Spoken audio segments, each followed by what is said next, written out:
So the next presentation will be from the Quantitative Sciences core. Clifford?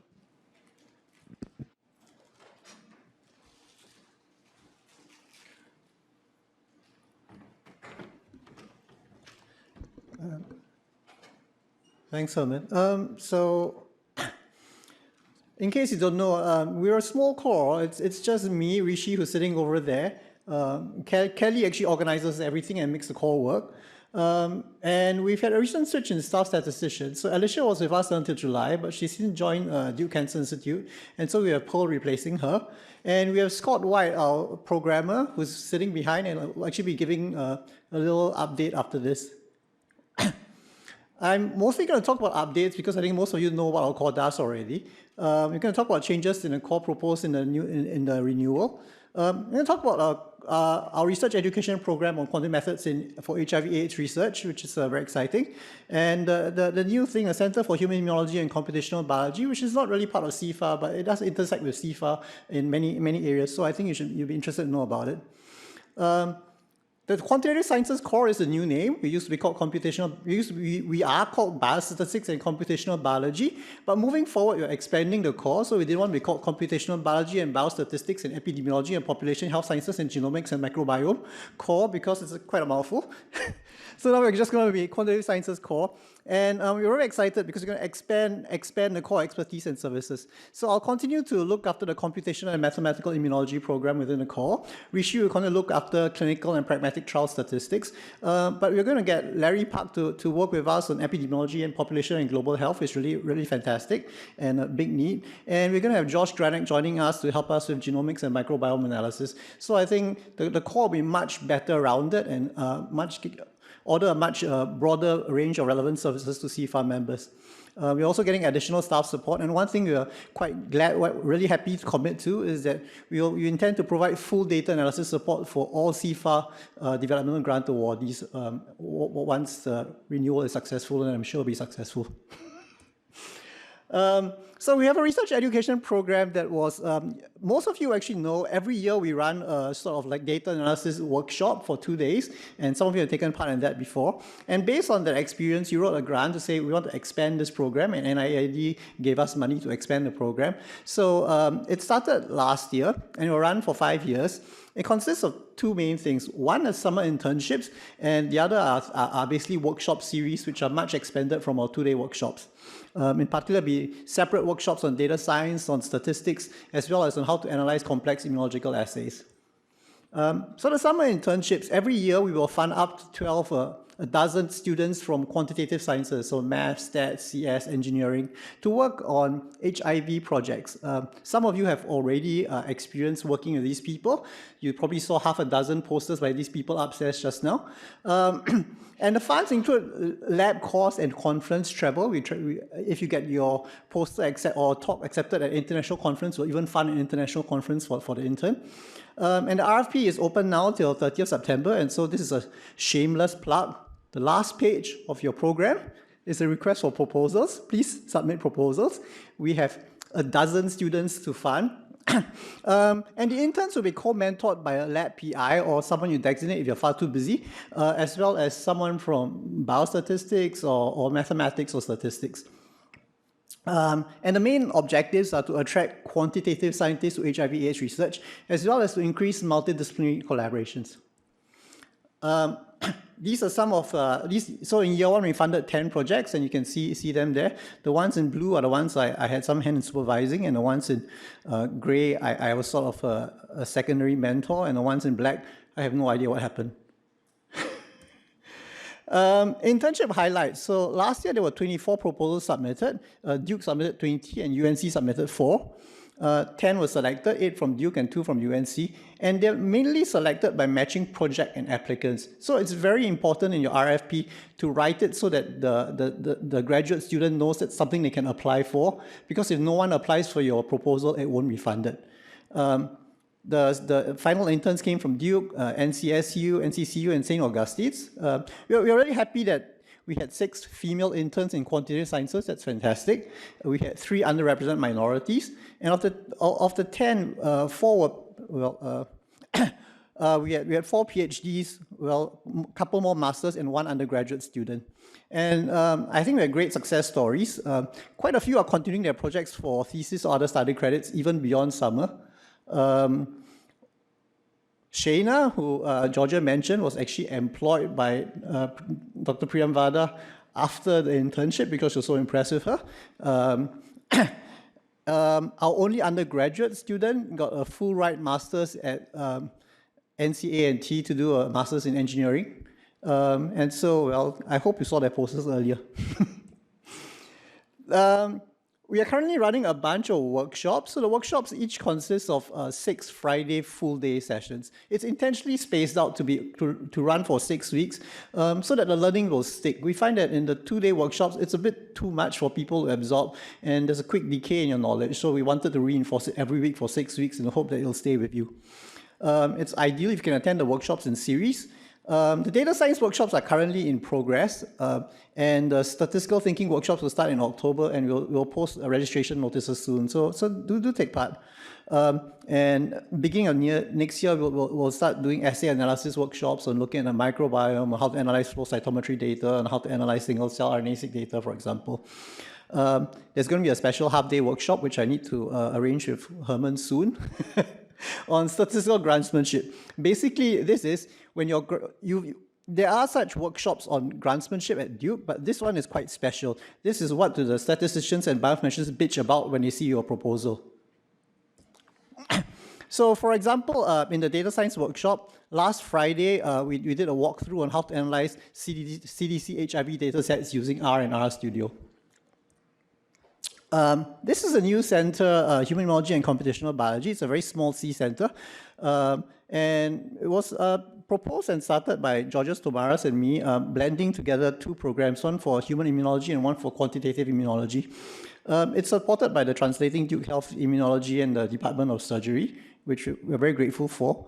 And what we really want to do is we want to build a sort of core of quantitative researchers, statisticians and mathematicians who understand immunology, so that people with immunology research problems can go to them, because right now we find there's a huge jargon barrier, and communication is a huge issue between us quantitative scientists, computer geeks, as well as and those of you who work in the lab and field. So in that way, we hope we can increase collaborations between quantitative immunology researchers. We can develop new methods and model immunology, and we can be, so that Duke can be competitive for large grants in immunology, basically. The main places where, I think there are lots of places where it intersects with CFAR, because the center will exist, at least the computational biology side, to develop new models and methods. For example, we're working on single-cell RNA-seq transcriptomic models now. We're working on flow cytometry calibration across batches. We're working on immunofluorescent image segmentation. We do collaborative research, so we've got programs in host pathogen dynamics. We are looking at modeling HLA genomics, and we also do quite a lot of predictive models for outcomes, especially right now in transplantation. And we're going to start training education programs. So the first one that's going to start is a cancer immunology and microbiome colloquium. There are going to be 4 or 5 lectures, and it's going to start soon. And the second thing we're going to start is a systems immunology journal club, which I think everyone's welcome to attend, where we'll just discuss recent papers in systems immunology. I'd like to thank all the BCP core faculty and staff, past and present. Especially like to thank all the interns for taking part in the program, and all the mentors, the people who submitted proposals. Everyone who support our workshops, either by teaching in it or by attending it. All CFAR members who have consulted, worked with us, NIH for funding, and TDH and surgery for supporting the vision of the center.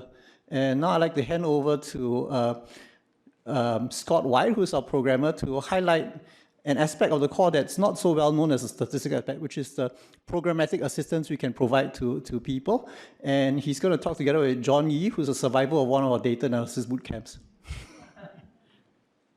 All right, as Cleveland said, my name is Scott White. I'm a computer programmer, and I work in biostats and bioinformatics with him. All right, good. So I started working in B&B almost 7 years ago. It's hard to believe that now. And originally, I started working on a way to expose or to create an interface for a clustering algorithm that a couple of the grad students had made. And so the idea was to try to get these tools in the hands of the biologists, whereas like the only people that could actually run it were the grad students that knew how to code. And in the process of doing that, we learned several things. I learned a huge amount about flow data and how complex it is. And really the whole theme of what I'm trying to do is based on the ideas that the biologists and analysts shouldn't have to become programmers to use the tools, but oftentimes that's the case. A lot of times the code that we write would be in the form of libraries, and it's only accessible by other programmers. And so that's kind of the goal. My personal goal is to try to get the tools that I write into the hands of the biologists. And likewise, it's not always a good idea for someone like me to actually run the analysis. Because if I do compensation and transforms and it needs to be tweaked a little bit, it's unlikely that I'm going to notice that because I'm not an expert in flow cytometry. So that's kind of the goal of my work. So again, the first application that we built was called Reflow. It was meant to be a web interface to access the clustering algorithm, and it ended up being successful, but for a surprising reason. One of the issues we had with automating analysis of flow data is the metadata is not always the same across files, whether they come from different labs or over time your lab changes, enters data differently. And so that ended up being a surprising challenge to actually coerce all the data from all of these different labs and sources into the same namespace so that our algorithm could actually to run on it. And that ended up being used for, it's actually launched now for an EcoPool project to collect data from multiple sites around the world, and they're not really even using the clustering analysis. So that was kind of a surprise. And the web app designed for that purpose was, worked out really well, but it's not always the case that, a web application, even as trendy as they are, is really the right approach for an interface for any given application. Web apps are deceptive in that they take a long time to get right. There's a lot of tweaks, a lot of iterations. Then they require resources like a web server behind the scenes. There's data storage. The data storage could run out. Your updates to the code, if there's a database behind it, has data migrations and all of these things. So I was thinking that this isn't scalable, so we can't just make 10 different applications and then keep buying servers and having more and more servers. So I was hoping to find a better way to do this, and a better way than the analysts learning to code. And then, so the other alternative is to build local desktop applications. And these are beneficial because they're easier and faster to develop.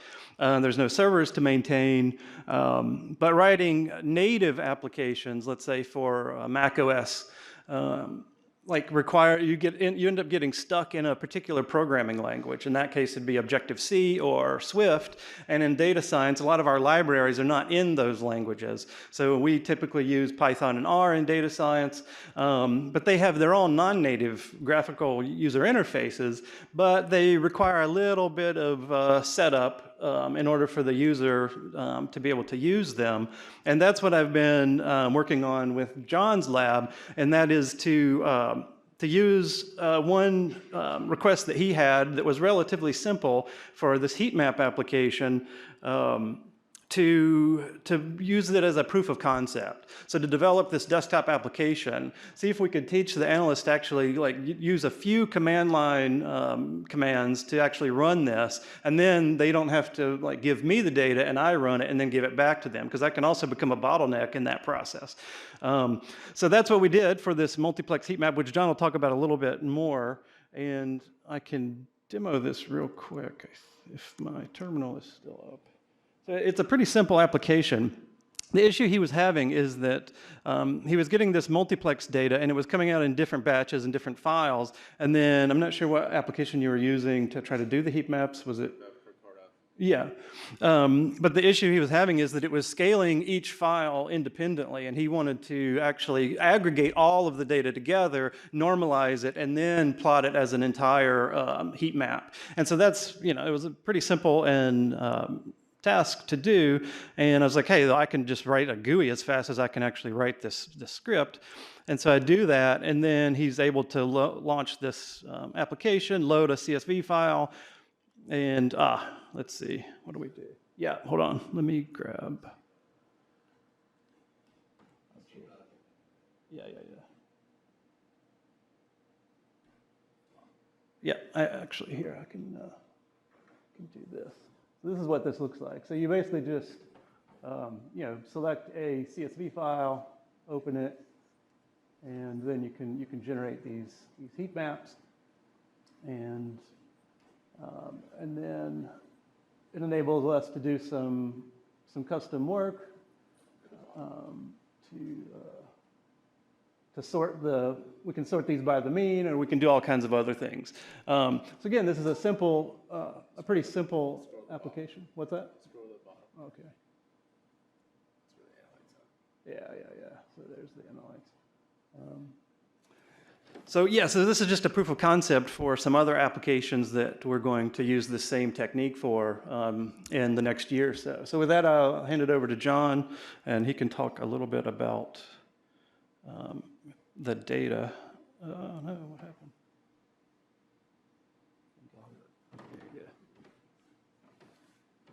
So we don't have a lot of time, so I'll quickly go over my part.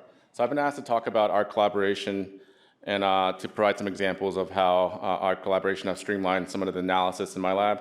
I deal with a lot of high-dimensional data sets, whether it's multiplex data, flow cytometry data, RNA-seq. It's great because it allows you to discover an explorative data set, but we're still using the ancient ways of analysis for a lot of these data sets. And so we've inquired the help of Cliburn and Scott to help us streamline this analysis. And so I've taken 3-day-long courses that AEI provides for bioinformatics, but that doesn't pan out because it's like learning a new language in 3 days, and that's not going to happen. And so the goal is for me to learn the basics of programming and not to use Cliburn and Scott as a hub for data set where we just throw data at Cliburn and say, can I have the data back in tomorrow? This way we can have a medium where I can sort of analyze the data myself with the high-dimensional data set. And so what Scott just presented in terms of the demo is our dilemma with multiplex assays. So multiplex is like the steroid of ELISAs. You can detect up to 100 analytes in one well, depending on what kind of machines you have. But the problem that we faced in terms of the analysis was that the software provided by the company generates heat maps for individual analytes and not the total, like what Scott showed you in the heat map. So we would get tons of these. If we had 24 analytes that we're analyzing, we'll get 24 heat maps that would be generated, and we would just have to graph them individually and not see all 24 in one graph. And so Scott developed this GUI where we can just throw our CSV files into this program, and it would generate normalized heat maps. And so the other example that I wanted to provide is our work with high-dimensional data and flow cytometry. So we have a FACS Symphony. Right now it can detect up to 28 parameters. It's pretty fast, and it saves time, resources, and money because you can load multiple panels into now one panel, which saves time, and you don't have to use a lot of antibodies. But with that comes barriers in the analysis. So manual gating can be overwhelming. Right now we're using FlowJo 10, but the analysis can be slow when you're doing the visualization programs. There's commercially available programs, but it's not optimal, according to Scott. So we need alternative methods.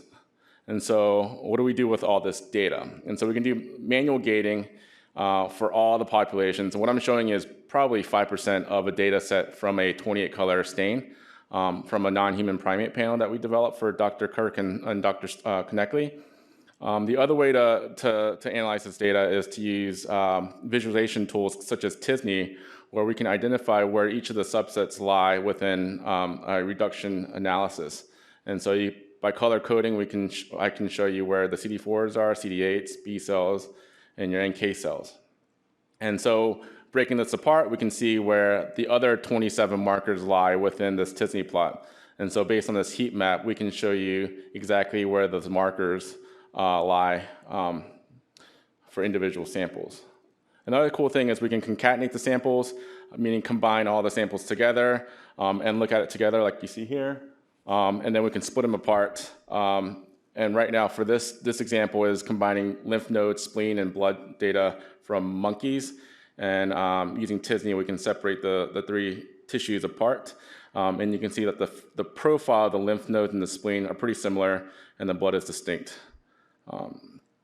And then with Scott's help, we were able to, since FlowJo is very subjective in terms of gating, he was able to use density gradient to separate out two different populations, as you see here. So he was able to separate out by density the red population and the blue population, and provide me with the FCS files, as you see here, for me to analyze downstream. So these are some of the works that we're working with Cliburn and Scott, and this is a lot more work that we have to do, but I think it's going to get much more improved and streamlined, especially for the Duke Immune Profiling Core.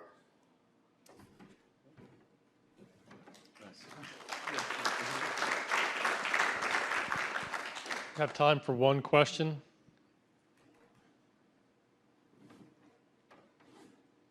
Okay, thank you. Thank you for the Quantitative Sciences Core.